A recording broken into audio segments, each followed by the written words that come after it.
नमो बुद्धाय। जय भीम। जय भारत। मित्रों, वीडियो शुरू करने से पहले अगर आपने अभी तक इस चैनल को सब्सक्राइब नहीं किया है तो जरूर सब्सक्राइब करें और साथ में दिए गए बेल आइकन को दबाना मत भूलें। इसी के साथ नए वाले चैनल को भी जरूर सब्सक्राइब करें, ज्वाइन बटन के जरिए चैनल के सदस्य जरूर बने और हाँ, फेसबुक पेज को जरूर फॉलो करें। फेसबुक पेज की लिंक ऊपर आ रही होगी या फिर डिस्क्रिप्शन बॉक्स में दी गई है। तो शब-ए-मालवा के नाम से मशहूर तथा प्राचीन काल में धारा नगरी के नाम से विख्यात मध्य प्रदेश के ऐतिहासिक शहर की स्थापना परमार राजा भोज ने की थी। यह धार जिले में 97 किलोमीटर दूर विंध्य पर्वत की दक्षिणी ढलान पर प्राचीन भारत के स्वर्णिम युग की याद दिलाती हुई बाघ की गुफाएं स्थित है। यह गुफाएं प्राकृतिक सौंदर्य के साथ इतिहास बोध भी करती है। बाघ की गुफाओं की खोज सन 1818 में डेंजरफील्ड ने की थी। भारत में बौद्ध धर्म के पराभव के दौरान में इन गुफाओं को खोला दिया गया था और यहाँ पर बाघ निवास करने लगे, इसलिए इन्हें बाघ गुफाओं के नाम से जाना जाता है।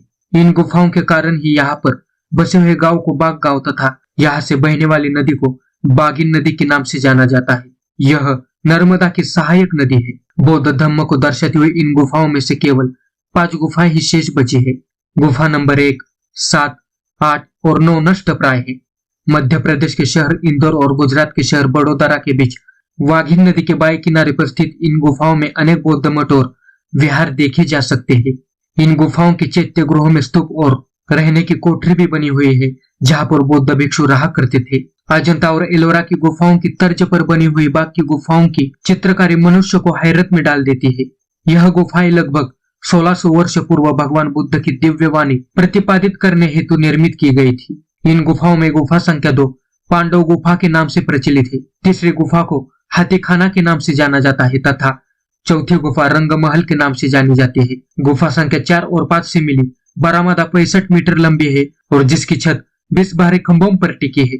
गुफा संख्या 4 में अंकित राजकुमार का चल समारोह दृश्य तत्कालीन ऐश्वर्य का सुंदर उदाहरण है। इस दृश्य में राजकुमार हाथी पर सवार है तथा 6 हाथी और 3 घोड़े समारोह में चल रहे हैं। यह सब बड़ी बारीकी से उकेरा गया। बाकी इन गुफाओं में बुद्ध तथा बोधिसत्व के चित्रों के अतिरिक्त राज दरबार, संगीत दृश्य तथा पुष्पमाला का चित्र महत्वपूर्ण है। बाघ गुफा के यह चित्र 1907 से 1908 से पुनः संसार के सामने आए। 1993 में सरकार ने इसे राष्ट्रीय महत्व का स्थल घोषित किया है और भारतीय पुरातत्व सर्वेक्षण विभाग इसकी निगरानी करता है। यही पास में एक संग्रहालय बना हुआ है। यह ताम्रपत्र पर धम्म लिपि में अंकित लेख भी है। पास में ही आदिवासी क्षेत्र टांडा है। विंध्य पर्वत का यह अंश मालवा क्षेत्र में धार जिले की कुक्षी तहसील के अंतर्गत आता है। आज से लगभग 2500 वर्ष पूर्व अखंड भारत में कई विशालकाय और चमत्कारिक वास्तुकला के अद्भुत विहार तथा गुफाओं का निर्माण हुआ था। उनमें से कुछ आज भी उसी अवस्था में मौजूद है तो कुछ खंडहर बन चुके हैं। इनकी निर्माण कला को देखकर ताज्जुब होता है। वस्तुतः यह गुफाएं अथवा खंडहर इस बात के प्रमाण है कि भारत प्राचीन सभ्यता का एक बड़ा केंद्र था। साम्राज्य में हुई छीनी झपटी तथा उससे हुई बर्बादी के बावजूद यह सभ्यता का सिलसिला निरंतर कायम रहा। यहाँ पर सभ्यता की अटूट धारा बहती आई है और आज भी हमारे जीवन का आधार है। आज हम इस सभ्यता के उत्तराधिकारी हैं, कल अगली पीढ़ी आएगी। सभ्यताएं हमें जीवन से प्रेम करना सिखाती है, अपनी ओर बुलाती है तथा साहस और संबल प्रदान करती है। विपरीत और कठिन परिस्थितियों में भी जीवन जीने के लिए प्रेरित करती है।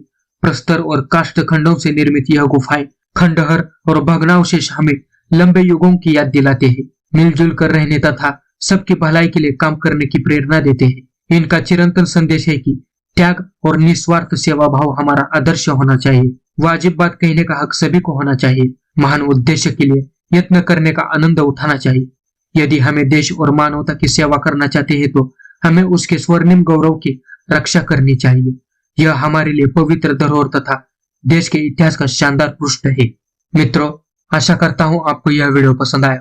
वीडियो पसंद आया हो तो लाइक करें, शेयर करें, कमेंट करें, चैनल को सब्सक्राइब करें, नए वाले चैनल को सब्सक्राइब करें, फेसबुक पेज को जरूर फॉलो करें। चलो मिलते हैं अगले वीडियो में।